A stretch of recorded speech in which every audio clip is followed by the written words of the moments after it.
some acapella involved. Can we get another round of applause for the Kenmore Choir?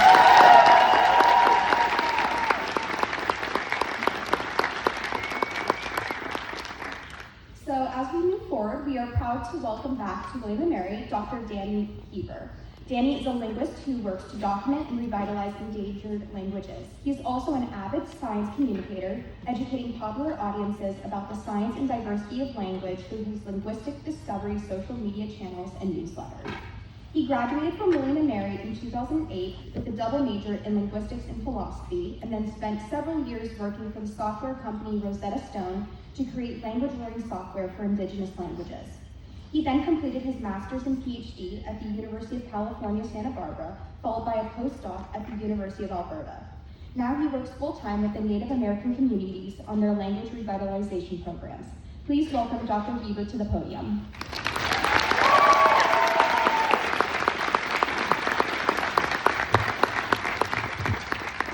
Good morning, everyone.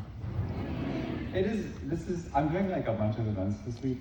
This is the most fun. We are a community that knows how to celebrate. This is just great to be here. I love it. And this wasn't here when I graduated. We didn't have the lavender celebration. And I love that it's a celebration of our community, because it really is. So thank you for having me. Now, I'm a linguist, and if you don't know, linguistics is pretty gay. How many people have taken a linguistics class here? Yeah, that's not surprising in the slightest. There's nothing really inherent about the scientific study of language that should make it such an attractor to the queer community, but in practice it does. We have a lot of people from the queer community. I feel, I haven't been able to find statistics on it, but I think that the queer community is overrepresented in linguistics, relative to the general population and to the rest of academia. So that's pretty cool. I think it's pretty fair to call linguistics the gay science. Now, I have a theory about why this is. For many of us growing up, our sexuality or our gender expression set us apart from our peers. It made us different, and we were conscious about the fact that something was different about us. And even for those of us lucky enough to grow up in a very supportive environment, that can be a real cause for anxiety, right? And many members of our community have been understandably afraid to present that side of themselves to the world, or to their entire world. And that causes us to be hyper aware of how we present ourselves. And of course, one of the most salient ways that we construct our identities for others is through how we talk. As a result, many of us from a very early age were acutely aware of the social connotations of different ways of speaking. Many of us have a straight voice that we shift into in situations where we don't want to highlight our queer identities, when we want to pass as straight versus gender. And in linguistics, we have a term for this. This is called style shifting, or sometimes code switching, if you want to use the term loosely. So my theory is that, and it would be so hard to prove this with data. I would love to do a study on this. But my theory is that the necessity of style shifting has made us, as a community on the whole, more linguistically aware than a lot of other people. So it's no surprise that so many of us would wind up in the field of linguistics because we're aware of these language dynamics from a very early age.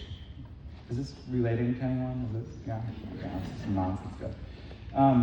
So now, generally speaking, when new linguistic trends, they tend to start among young females, and then they propagate out to other demographics from there.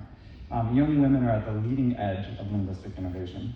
But one of the other groups that's right there with them often is the queer community, and a lot of times gay men in particular.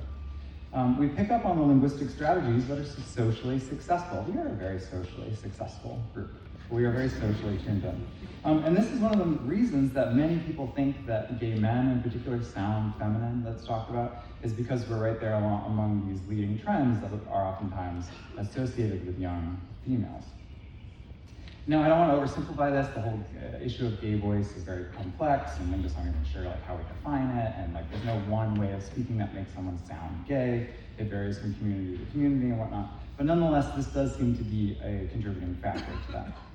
So anyway, this is hardly a new phenomenon, though. This has been happening for centuries. So as far back as the 1850s, we have documentation of a secret gay language used by the subculture in the United Kingdom called Polari.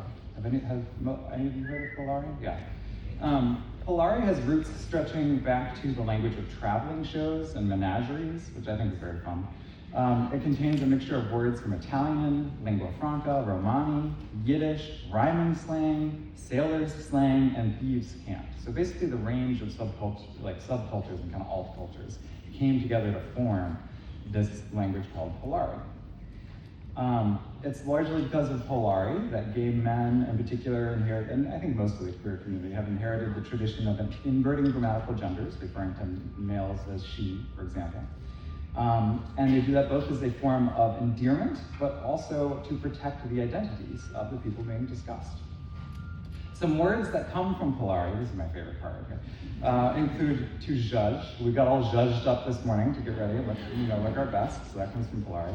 Trade, rough trade, as in like a rough looking secretary. Yeah, I thought that would accept something there, yeah. Naff, I don't know if people are familiar with that one, but naff means like bad, drab, dull, tacky, vile, hetero.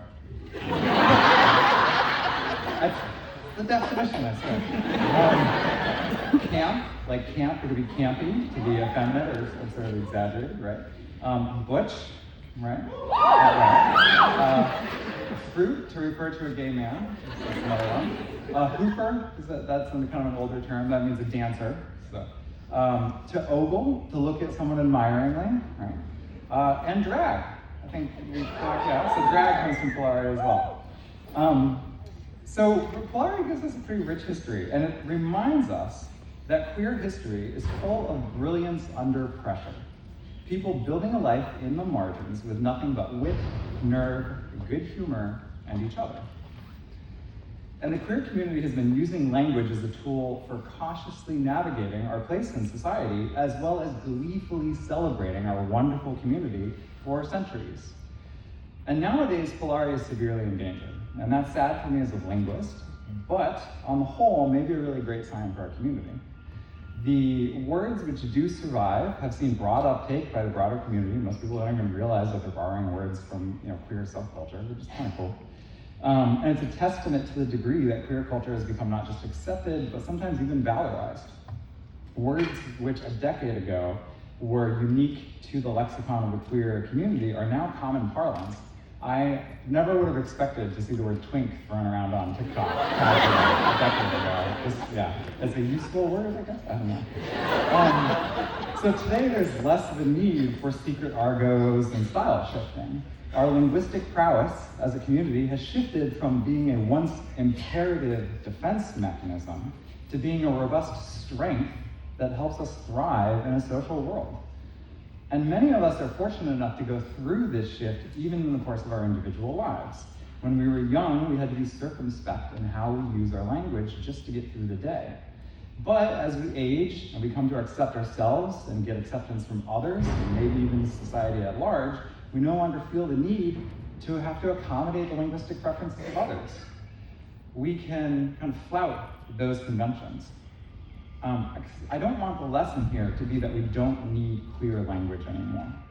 In fact, even though we're still tuned in to everything our language says about us socially, sometimes we choose to flout those linguistic norms and celebrate what makes us different through our language. We do a joyous celebration of our differences. And our very ability to flout those norms is precisely what demonstrates how well we've mastered them, which I think is pretty cool. So instead, my hope for you is that you continue to use queer language in the way it's always been used, for recognition, community, safety, and joy. As you go forward from here, keep using language in a way that invites others to exist out loud with you. Thank you very much, and congratulations.